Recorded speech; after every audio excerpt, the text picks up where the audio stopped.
যুক্তরাষ্ট্রকে হটিয়ে ওয়ানডে মর্যাদা পেল সংযুক্ত আরব আমিরাত। নারী ক্রিকেটে প্রথমবারের মতো ওয়ানডে স্ট্যাটাস পেল মধ্যপ্রাচ্যের এই দেশটি। সম্প্রতি নারী ওয়ানডে ক্রিকেট 2025 থেকে 2029 সালের ওয়ানডে স্ট্যাটাস পাওয়া 16টি দলের তালিকা প্রকাশ করেছে আইসিসি। জানায় 12 মে থেকে কার্যকর হবে এই নতুন তালিকা।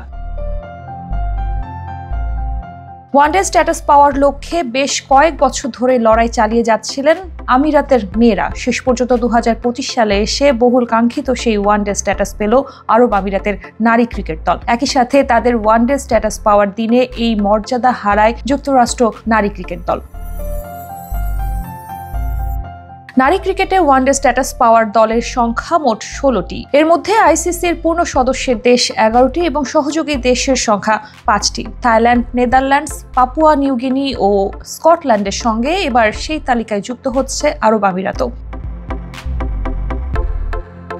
আইসিসি নতুন তালিকায় বদলে গেছে ওয়ানডে স্ট্যাটাস পাওয়া দেশগুলোর তালিকা। সহযোগী দেশের মধ্যে থেকে এই মর্যাদা হারিয়েছে যুক্তরাষ্ট্র। এর বদলে নতুন করে ওয়ানডে স্ট্যাটাস পেয়েছে সংযুক্ত আরব আমিরাত। নতুন প্রকাশিত র্যাঙ্কিং এর শীর্ষে রয়েছে অস্ট্রেলিয়া এবং 10ম স্থানে রয়েছে বাংলাদেশ।